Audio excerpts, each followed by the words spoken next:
আমার আল্লাহ বলেন আমিনু কামা আমানান নাস, ঈমান আনো সাহাবায়ে কেরামের মতো ঈমান আনো।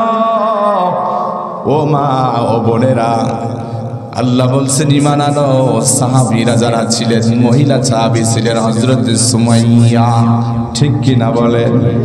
হযরত সুমাইয়া ইসলামের ইতিহাসে মহিলাদের মধ্যে প্রথম শহীদ, দুনিয়া থেকে বিদায় হয়ে গেছে মাত্র ঈমানের কারণে, অন্য কোনো কারণে না।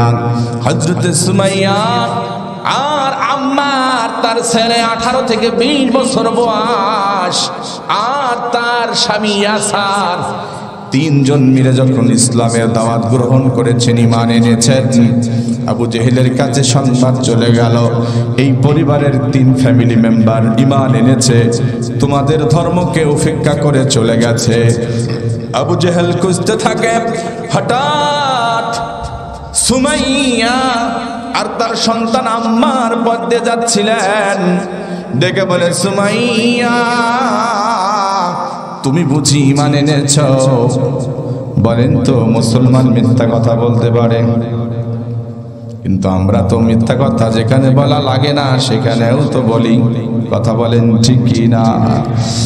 সুমাইয়া জানে এখন যদি ঈমান আনার কথা বলি, আবু জেহেল ক্ষমতায় আছে, যা ইচ্ছা তাই করতে পারে, নির্যাতন করতে পারে, স্টিম রোলার চালায় শহীদ করে দিতে পারে।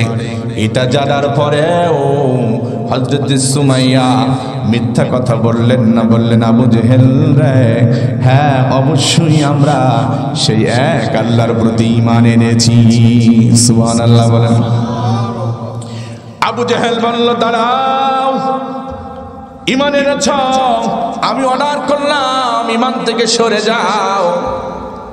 হযরত সুমাইয়া বলেন প্রশ্ন আসে না, তোমার মতো কাফের বেদুইনের মুখের কথায় যে আল্লাহর প্রতি ঈমান এনেছি, কখনোই সেই ঈমান থেকে আমি দূরে সরে যাব না। সুবহানাল্লাহ বলেন।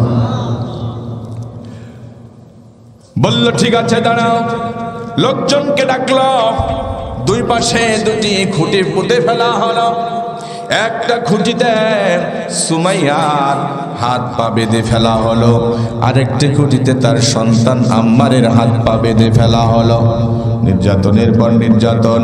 আম্মারকে বলা হলো তোর মাকে মেরে ফেলবো, তোরেও মেরে ফেলবো, ঈমান থেকে সরে আয়, তবে তোর মাকে ছেড়ে দেব, তোকেও ছেড়ে দেব। সুমাইয়া বলছে ও সন্তান, জীবন চলে যাবে, তারপরে ওরে আমার ঈমান ছাড়িস না, আমাকে মেরে ফেলো, আমাকে শেষ করে দিই, তারপরেও খবরদার তুই ঈমান থেকে যেন সরে যাবি না। সুবহানাল্লাহ বলেন। আমার ভাইরা, এই কথা শুনে ইয়াসার চলে আসলো যে আমার স্ত্রী আর সন্তানকে ধরেছে আবু জেহেল, এসে প্রতিবাদ করেছে, ইয়াসারকে নির্যাতন শুরু করেছে, যেমন স্টিম রুলার নির্যাতন চালিয়ে দেওয়া হয়েছে। ইয়াসারের 2 পা 2টা দড়ি দিয়ে বাঁধা হয়েছে, এবার 2 ঘোড়ার সাথে বেঁধে দেওয়া হয়েছে, 2টি ঘোড়া 2 দিকে চালান করে দেওয়া হয়েছে। আমরা যেমন মুরগি গোলাপ 2 পা 2 দিকে চিরে ফেলি গোশত তৈরি করার জন্য, ইয়াসারের এই 2 দিকে যখন ঘোড়া দাবড়িয়ে দেওয়া হয়েছে, ইয়াসারের 2 পা 2 দাবনা থেকে 2 দিকে হয়ে গেছে। ইসলাম ছাড়ে না, ঈমান ছাড়ে না। এই অবস্থা দেখার পর সুমাইয়ার মধ্যে কোনো পরিবর্তন নাই। এবার আবু জেহেল বলল আমার তোর বাবার কি অবস্থা করলাম দেখলি তো তোর চোখের সামনে, ঈমান যদি না ছাড়ো বেইজ্জতি করে দেব। কে বেইজ্জতি?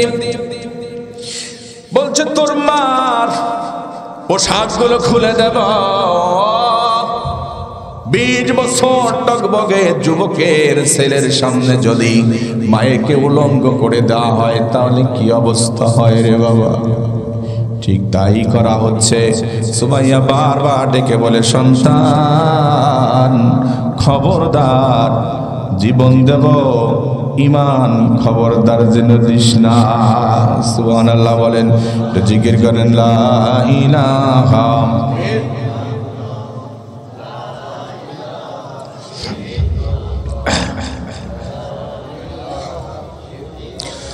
যাদের হৃদয়ে আছে আল্লাহর ভয়, তারা কবু পথ ভুলে যায় না। আল্লাহর প্রেম ছাড়া এই দুনিয়ায় কারো কাছে কোনো কিছু চাই না। ঠিক কিনা বলেন? যাদের হৃদয়ে আছে আল্লাহর ভয়, তারা কবু পথ ভুলে যায় না। আল্লাহর প্রেম ছাড়া এই দুনিয়ায় কারো কাছে কোনো কিছু চাই না।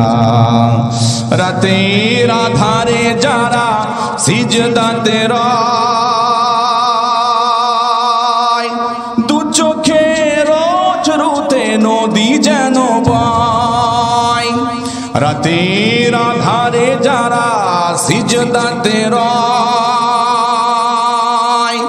দু চোখে রোজ রুতে নদী যেন বয়। ছলনার হাতছানি যত আসুক, পেছনে ফিরেও সে তাকাই না। যাদের হৃদয়ে আছে আল্লাহর ভয়, তারা কভু পথ ভুলে যায় না। আল্লাহর প্রেম ছাড়া এই দুনিয়ায় কারো কাছে কোনো কিছু চাই না। জোরে বলেন ঠিক কিনা?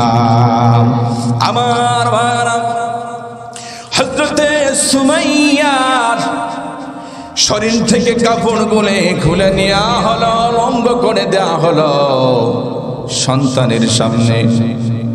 হযরতে আম্মার চোখটা বুজে ফেললেন, অন্যদিকে তাকায় গেল। আবু জেহেল বলে, আম্মাকে ঘুরায়া তার মায়ের দিকে দাও। বলেন তো সন্তান কেমনে মায়ের লজ্জা স্থানের দিকে তাকায়?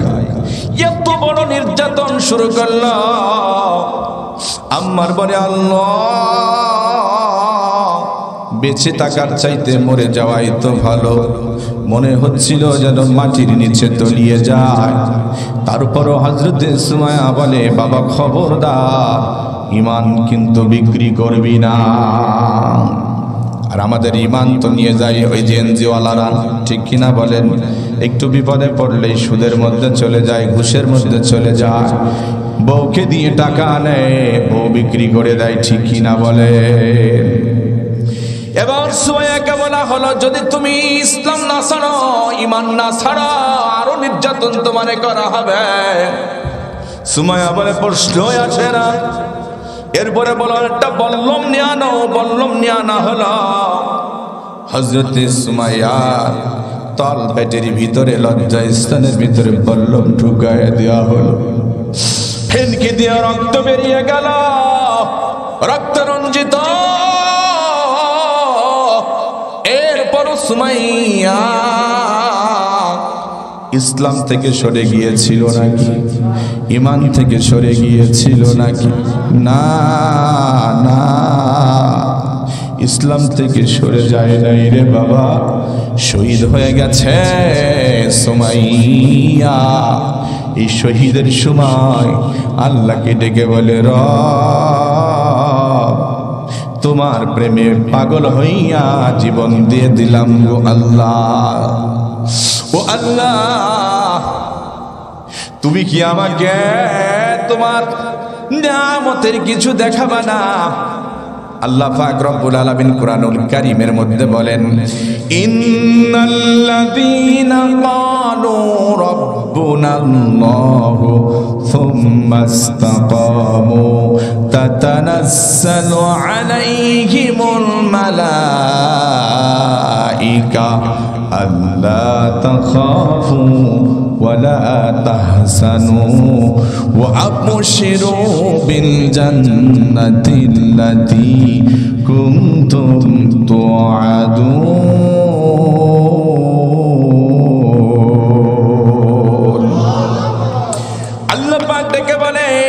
যারা আমাকে রব হিসাবে মেনেছে, হাজার কষ্ট দেওয়া হয়েছে, ইস্তেমরুলা চালায় দেওয়া হয়েছে, তারপর যারা আমাকে আমি আল্লাহকে রব হিসাবে মেনেছে, ওদের জন্য আল্লাহ পাকের পক্ষ থেকে ফেরেশতা নাজিল হয় আর তাদেরকে বলে ভয় করো না, টেনশন করো না, চিন্তা করো না, তোমাদেরকে যেই জান্নাতের সুসংবাদ দিতে আমরা এসেছি, যেই জান্নাতের ওয়াদা করেছেন কে? হযরত সুমাইয়ার সামনে আল্লাহর জান্নাত তুলে ধরা হয়েছে। হযরত সুমাইয়া এতক্ষণ পর্যন্ত কাঁদতেছিলেন, এখন আর কান্দে না, এখন যেন হাসে। আবু জেহেল বলে সুমাইয়াকে ছেড়ে দাও, সুমাইয়া পাগল হয়ে গেছে, পাগল। সুমাইয়াকে বলল, সুমাইয়া হাসতেছো কেন? তুমি শেষ পর্যন্ত পাগলই হয়ে গেলা। সুমাইয়াটাকে বলে না না, আমি পাগল হই নাই, পাগল তো তোরা কাফের মুশরিক বেঈমানেরা। শোনো, আমার হাসার কারণ হলো তোমরা আমাকে কষ্ট দিতেছো আর আমার আল্লাহ আমাকে জান্নাত দিয়া খুশি করতেছে। সুবহানাল্লাহ বলেন। এই জন্য আমার ভাইরা ঈমান আনতে হবে। সাহাবায়ে কেরামরা যেভাবে ঈমান এনেছে, হযরতে রাসূল করিম সাল্লাল্লাহু আলাইহি ওয়াসাল্লামের সাহাবীরা যেমন ঈমান এনেছে, আপনারা কি কষ্ট পাচ্ছেন? আল্লাহর নবী যেদিন ইন্তেকাল করলেন, ইন্তেকালের পরে আবু বকরের পরে হযরতে ওমর রাদিয়াল্লাহু তাআলা আনহু খেলাফতের মসনদে আসলেন। যুদ্ধ হলো রোম সম্রাটের সাথে। যুদ্ধে হযরতে ওমর রাদিয়াল্লাহু তাআলা আনহু সাহাবাদেরকে পাঠিয়ে দিলেন। ঈমান কেমন এটা বোঝানোর জন্য অল্প কয়েক মিনিট এই কথাটা বলে দিই ভাইয়েরা আমার। যুদ্ধের ময়দানে চলে গেলেন রোম সম্রাটের বিরুদ্ধে। এবার রোম সম্রাট গোয়েন্দা বিভাগকে পাঠায় দিল, যাও দিকে চতুর্দিকে মুসলমানদের বিজয় কিসের জন্য, কোন কারণে একটু তদারকি করে আসো। তদারকি করে রিপোর্ট দিল। রিপোর্ট অনুযায়ী দেখা গেল সৈন্য সংখ্যাও বেশি না, আবার অস্ত্র শস্ত্র বেশি না। রোম সম্রাট বলল, তাহলে তারা অস্ত্র নাই, এরপরে তাদের কোনো সৈন্য সংখ্যাও বেশি না, তার উপর মুসলমানেরা চতুর্দিকে শুধু বিজয়ের ধ্বনি শুনি, কারণটা কি? গোয়েন্দা বিভাগের প্রধান বলল, শোনো, মুসলমানদের অস্ত্র নাই, মুসলমানদের সৈন্য সংখ্যা নাই, কিন্তু মুসলমানদের ঈমান আছে। ঈমানের কারণে আল্লাহ তাদেরকে বিজয় দান করে। সুবহানাল্লাহ। রোম সম্রাট বলল, শোনো, যুদ্ধ যখন বেঁধে যাবে, এই যুদ্ধের সময় তোমরা হারবা না জিতবা এটা আমি জানি না, তবে তোমরা কিছু মুসলমানদেরকে গ্রেফতার করে নিয়ে আসবা, আমি একটু দেখতে চাই তাদের ঈমান কত বড়, একটু পরীক্ষা করতে চাই তাদের ঈমানটা কত বড়। এক পর্যায়ে লম্বা ঘটনা, শুধু ঈমানকে বোঝানোর জন্য বলি। কিছু সাহাবায়ে কেরামরা রোম সম্রাটদের সৈন্যর কাছে আটকা পড়ে গেল, ধরে নিয়ে যাওয়া হলো। এরপরে রোম সম্রাটকে খবর দেয়া হলো, বাদশা মশাই, মুসলমানদের কিছু সেনাবাহিনী আমরা গ্রেফতার করে নিয়ে এসেছি। রোম সম্রাট বলল, ঠিক আছে আমি আসতেছি। হাজির করা হলো সামনে, ডেকে বলা হলো, এই তোমাদের মধ্যে তোমাদের নেতা কে, আমির কে? আব্দুল্লাহ ইবনে হুযাফা রাদিয়াল্লাহু তাআলা আনহু ডেকে বলে, আমি হলাম নেতা। রোম সম্রাট মনে করেন নেতাটা হবে বড় হুমড়ো চমড়ো। হ্যাঁ, আমাদের এলাকার নেতাগুলো কি হুমড়ো চমড়ো, দেখলে কয়েক ঘুষতে নাক টাক ডুকরায় দেব, মানুষ ওই দিকেই পালাই, ঠিক কিনা বলে? দেখেন সাহাবীরা তো অতিরিক্ত খায়ও না, স্বাস্থ্য করার কোনো প্রয়োজনও নাই, ঠিক কিনা বলেন? এই তুমি নেতা বলা হয়, আমি নেতা। কই শোনো, তোমার নাম আব্দুল্লাহ ইবনে হুযাফা। ও আব্দুল্লাহ, একটু এদিকে আসো। ডেকে নিলেন, পাশের চেয়ারে বসালেন। অন্যান্য কাফের মুশরিকরা মনে করে আজকে হয়তো মুসলমানদেরকে মেরে ফেলবে, কিন্তু মারলেন না, কারণ রোম সম্রাট ছিল একজন জ্ঞানী, খুব বুদ্ধিমান। বসানোর পরে বলছে, আব্দুল্লাহ তোমাকে দেখার পরে তোমার প্রতি আমার একটা মহাব্বত এসে গেছে, তোমাকে ভালোবাসতে চাই, তোমাকে কাছে রাখতে চাই, কিন্তু তোমার আমার ভালোবাসার মধ্যে একটা বাধা সৃষ্টি হয়ে গেছে। বাধা। আব্দুল্লাহ ইবনে হুযাফা বলে, কিসের বাধা? রাম সম্রাট কায়দা করে বলে, শোনো, তোমার আমার মাঝখানে মহাব্বত হবার বাধা যেটা, সেটা হলো তুমি মুসলমান আর আমি হলাম খ্রিস্টান।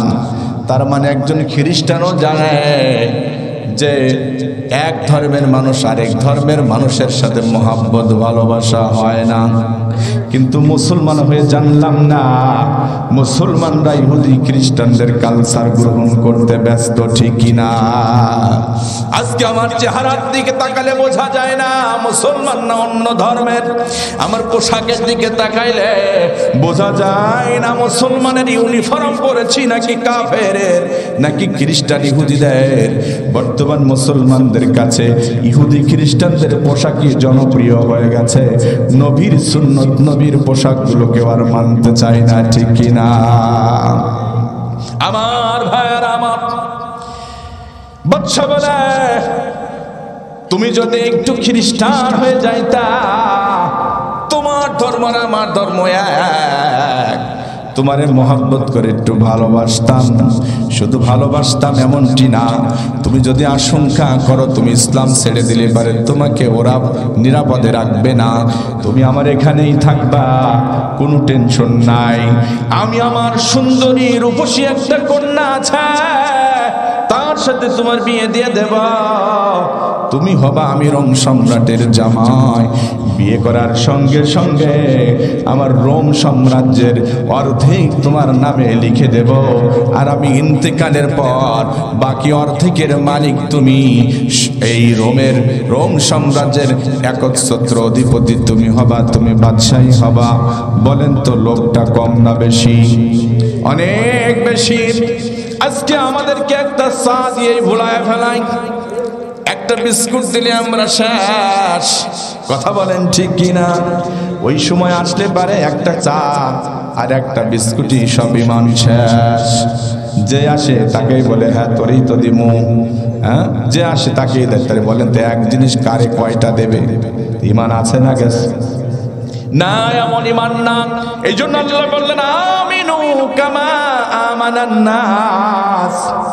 আমি কিন্তু সূরা কাহফে 107 নম্বর আয়াতের প্রথম শুধু ইমানের কথা বলছি, সামনে এখনো আগাইতে পারি নাই, একটু আগাবো। আমার ভাইয়েরা, আব্দুল্লাহ ইবনে হুযাফা বলে, ওরে রোমের বাদশা শোনো, তুমি শুধু রোম সাম্রাজ্য কেন, এই পৃথিবীটা যদি সব দিয়ে দাও, আমি আব্দুল্লাহ কখনোই আমার ইসলাম ঈমান থেকে দূরে সরে যাব না। সুবহানাল্লাহ বলেন। মুমিন বান্দা যারা দুনিয়াকে প্রাধান্য দেয় না, কারণ দুনিয়া হলো অস্থায়ী আর আখিরাতের ময়দান হলো স্থায়ী, ঠিক কিনা বলেন? ওয়াল আখিরাতু খায়রু ওয়া আবকা। আখিরাত হলো স্থায়ী আর দুনিয়া হলো অস্থায়ী। আখিরাত হলো উত্তম আর দুনিয়া অনুত্তম, ঠিক কিনা? আমার ভাইরা, আল্লাহর পয়গম্বর বলে, শোনো আমার উম্মতেরা, এই পৃথিবীর একজন জান্নাতি মানুষ যিনি জান্নাত পাবে, যাকে সব চাইতে ছোট্ট একটা জান্নাত আল্লাহ রাব্বুল আলামিন দান করবে, সেই জান্নাতের পরিধি কত হবে জানো? এই দুনিয়ার 10 দুনিয়া সমান হবে সব চাইতে ছোট্ট জান্নাতের পরিধি। সুবহানাল্লাহ বলেন। আব্দুল্লাহ ইবনে হুযাফা বলে, না, আমি তোমার কথা মতো ঈমান ছাড়বো না। এবার বাদশাহ অন্দরমহলের ভিতরে চলে গেল, ফরমান জারি করে দিল, আব্দুল্লাহ আমার মুখের ওপরে কথা বলে, আমাকে অপমান করে, এত বড় সাহস, আমি দেখব তার ইমানের জোর কতক্ষণ পর্যন্ত থাকে। একজন ডাক্তারকে বলল, শোনো ডাক্তার, আব্দুল্লাহ আব্দুল্লাহ ইবনে হুযাফাকে না পানি দেয়া হবে না খাবার দেয়া হবে, দেখবো তার এই জোর কতক্ষণ পর্যন্ত থাকে। ঘরের ভিতরে আটকায়া দেওয়া হবে। ডাক্তার রে, মাঝে মাঝে যাবা আর দেখবা আব্দুল্লাহর অবস্থা কি। একেবারে মরে যাওয়া অবস্থা যখন হবে তখন তুমি আমারে খবর দিবা, তার আগে না। খাবার বন্ধ, এরপরে পানি বন্ধ, শব্দ বেরিয়ে যায়। ওই ডাক্তার শুধু যায় আর আসে। শব্দ যখন বেরিয়ে গেছে, বলেন কি অবস্থা হতে পারে? আব্দুল্লাহ উঠতে পারে না, দাঁড়াতে পারে না। ডাক্তার খবর দিল, রোম সম্রাটের অধিপতি আব্দুল্লাহর অবস্থা কিন্তু ভালো না। এক সপ্তাহ খাবার নাই, পানি নাই, যে কোনো সময় মরে যেতে পারে। এবার রোম সম্রাট বলল, শোনো তাহলে এক কাজ করো, আব্দুল্লাহ কি খাবার দাও, দিবা খাবার শুকুরের গোশত, নাউজুবিল্লাহ বলেন, আর পানি দিবা মদ মেশানো পানি, এর চাইতে বেশি কিছু দিবা না। নিয়ে যা হারাম বলা হলো, আব্দুল্লাহ এই নাও, তুমি তো আজ এক সপ্তাহ ধরে খাও নাই, ক্ষুধার্ত, জীবন বাঁচানোর জন্য এই নাও, এটা শুকুরের গোশতর মদ মেশানো পানি। ডাক্তার বলে, যখন এই কথা বললাম, দুর্বল আব্দুল্লাহ হারাম জিনিস দেখে সে যেন খেপে গেল। একটা লাথি মেরে সব খাবারগুলো ফেলে দিল আর বলল, জীবন যাবে, আমরা হারাম মুসলমানেরা খেতে পারে না। আর আমার সমাজের মুসলমানেরা টাকা হইলে সুদে লাগায় না, লাগায় না। চেয়ারের ক্ষমতা পাই, ঘুষ খায় না, খায় না। সুদ ঘুষের মধ্যে চলে যায়, আর হুযায়ফা জীবন চলে যায়, তারপরও হারাম জিনিস খায় না। হারামের মধ্যে নাই, হারামের মধ্যে আরাম নাই। কথা বলেন ঠিকই না? যখন খায় না, রোম সম্রাট বলল, তাহলে এক কাজ করে ওরে ধরে নিয়ে আনো, ওর বিচার করব। আর একদিকে বলা হলো, ডেস্কের ভিতরে তেল গরম করা শুরু করো। ডেস্কের ভিতরে তেল গরম করা শুরু করা হলো আমার ভাইয়েরা। এরপরে আরেকদিকে হযরতে আব্দুল্লাহ ইবনে হুযাফাকে নিয়ে আসা হচ্ছে। একা চলতে পারে না, হাঁটতে পারে না, দুইজনের কাঁধের ওপরে ভর করে বাদশার সামনে হাজির হয়ে গেল। আব্দুল্লাহ ইবনে হুযাফা, দেখো একটু সামনের দিকে আসেন, জিকির করেন লা ইলাহা। সবাই বসে যান ভাই, আমি শেষ করে দেবো ইনশাআল্লাহ।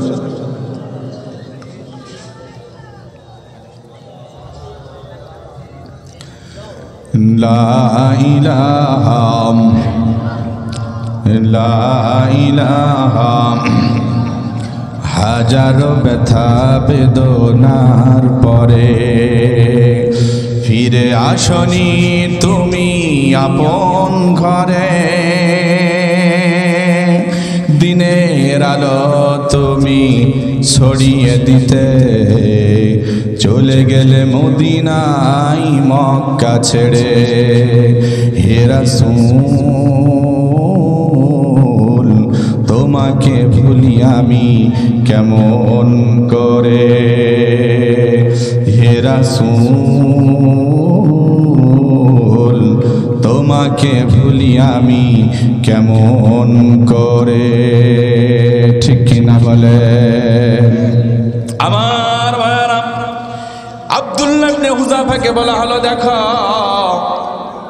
তেলগুলো ডেস্কের মধ্যে টক বক করে ফুটতে থাকে, এখনো ঈমান ছাড়, না হলে ওই ডেস্কের ভিতরে তোরে ফেলায় দেওয়া হবে।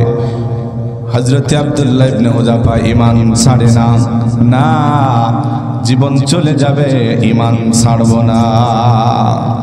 এক পর্যায়ে বাদশা বলল, এই যে মুসলমান যাদেরকে গ্রেফতার করা হয়েছে, এদের মধ্য থেকে একজনকে নিয়ে আসো। জেলখানা থেকে তাদের মধ্য থেকে একজন কয়েদিকে মুসলমান আনা হলো। আব্দুল্লাহ ইবনে হুযাফা দুইজন মানুষের কাঁধের উপরে ভর দিয়ে দাঁড়ায় আছে, তারই সামনে একজন মুসলমান তাজা মানুষকে টগবগে তেলের মধ্যে ফেলে দেওয়া হলো। হযরত আব্দুল্লাহ ইবনে হুযাফা নিজের চোখে দেখলেন, সঙ্গে সঙ্গে মানুষটার গোশতগুলো একদিকে ফোনা হয়ে গেল, আর একদিকে আপনার হাড্ডিগুলো চলে গেল। এবার ডেকে বলে, আব্দুল্লাহ, তোর সামনে মুসলমানের ওই ইমানদারের যে অবস্থা, তোরও কিন্তু তাই অবস্থা হবে। ঈমান ছেড়ে দে, ঈমান ছেড়ে দে। আব্দুল্লাহ ইবনে হুযাফা বলে, না না, ঈমান ছাড়বো না। এক পর্যায়ে অর্ডার করা হলো, দাও আব্দুল্লাহ ইবনে হুযাফাকে ওই গরম তেলের মধ্যে ফেলে দাও। এরপরে যখন দুইজনের কাঁধে ভর করে ওই ডিস্কের দিকে যাচ্ছেন, ডিস্কের দিকে যা। এবার আব্দুল্লাহ ইবনে হুযাফা হাউমাউ করে কেঁদে ফেললেন, কান্না করে। বাদশার কাছে সংবাদ চলে গেল। বাদশাকে বলল, বাদশা, আব্দুল্লাহ ইবনে হুযাফা কান্দে। বাদশা ডেকে বলে, আব্দুল্লাহ রে, জীবনের প্রতি বড় মায়া লাগে, তাই না?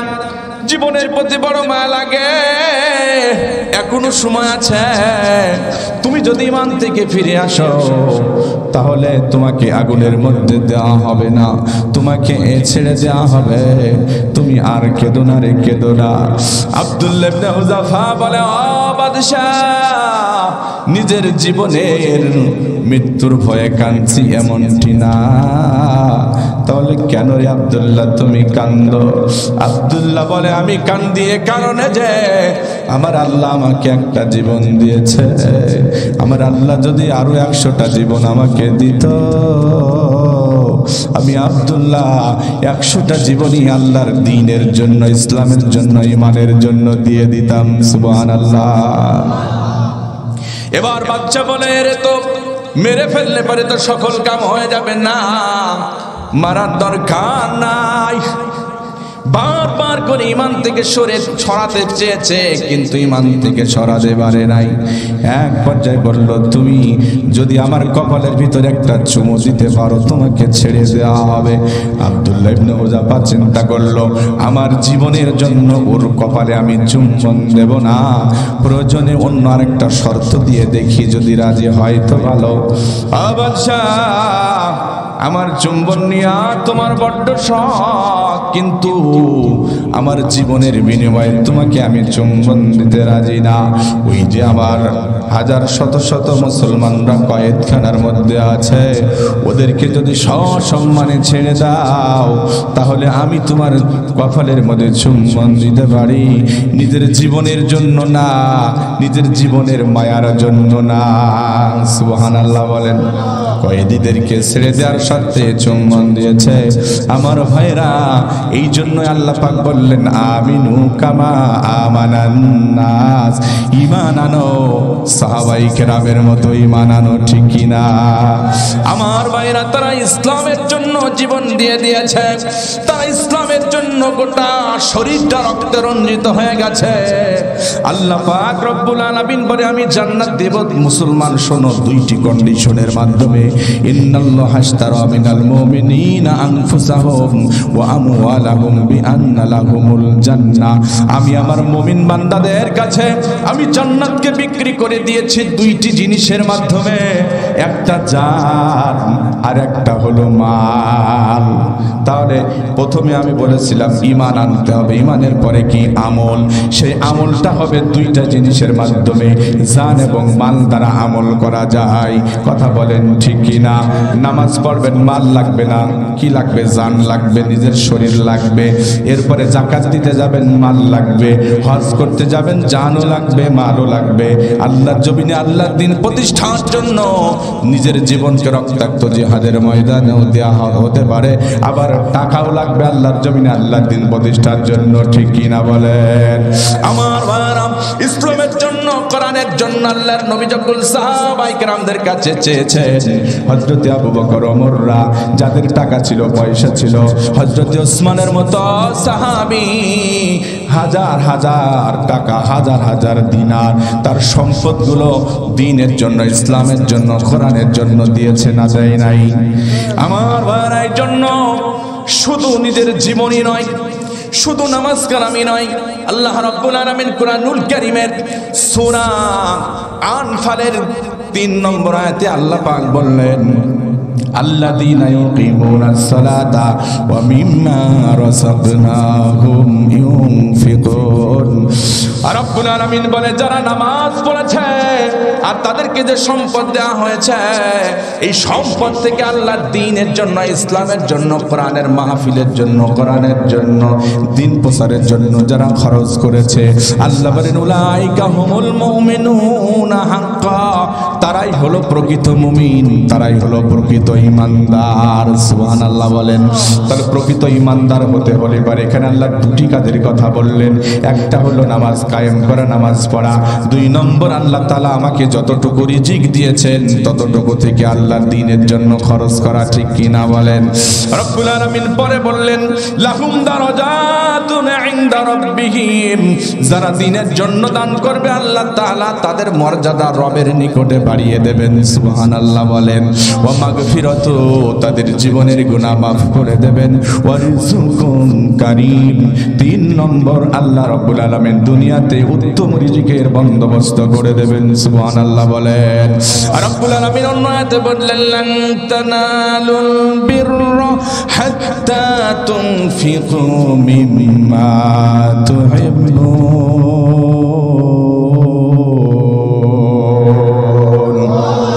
আল্লাহ বললেন ততক্ষণ পর্যন্ত সফল কাম হতে পারবে না যতক্ষণ পর্যন্ত তুমি তোমার উত্তম জিনিসটা আল্লাহর দ্বীনের জন্য, ইসলামের জন্য না দিয়ে দিতে পারবে, ততক্ষণ পর্যন্ত তুমি সফল কাম হতে পারবে না।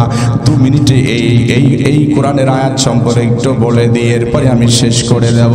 হযরত তালহা আনসারী রাদিয়াল্লাহু তাআলা আনহু নবীজির মুখে যখন এই আয়াত শুনলেন, যতক্ষণ পর্যন্ত আমি আমার উত্তম জিনিস দ্বীনের জন্য, ইসলামের জন্য না দান করতে পারবো ততক্ষণ পর্যন্ত সফল কাম হওয়া যাবে না।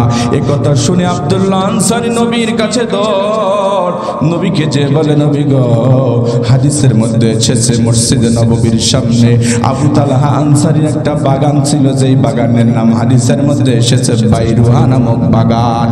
এত সুন্দর করে আবু তালহা সাজিয়েছেন, আরো অনেক বাগান আছে কিন্তু এত সুন্দর করে সাজিয়েছেন, এত মনোরম পরিবেশ তৈরি করেছেন। আমার নবী, আপনার নবী, মায়ার নবীও মনটাকে ফ্রেশ করার জন্য এই বাইরুহা নামক বাগানের ভিতরে মাঝে মাঝে যে বিশ্রাম গ্রহণ করতেন। সুবহানাল্লাহ। আবু তালহা লেখা বলেন নবীজি আপনি বলেছেন উত্তম জিনিস দ্বীনের জন্য, প্রিয় জিনিসটা দ্বীনের জন্য না দান করলে সফল কাম হতে পারবে না। আমি সফল কাম হতে চাই, এর জন্য মসজিদে নববীর সামনে যে বাইরুহা নামক বাগানটা আমি নিজে হাতে কত যত্ন করে সাজিয়েছিলাম, এই বাইরুহা নামক বাগান আমার প্রিয় জিনিসটাকে দ্বীনের জন্য দান করে দিলাম। সুবহানাল্লাহ বলেন। আল্লাহ নবী বলে তুমি অন্য জিনিস, অন্য বাগান তো দান করতে পারতা। আবু তালহা আনসারী সেদিন বলেছিল নবী গো, অনেক সম্পদ আমার আছে, সেগুলো তো আমার কাছে প্রিয় না, এইটা আমার কাছে সবচাইতে প্রিয়। আর আল্লাহ বলেছেন প্রিয় জিনিসটা দ্বীনের জন্য দান করা, এই জন্য আমি প্রিয় জিনিসটা দ্বীনের জন্য দান করে দিলাম। সুবহানাল্লাহ।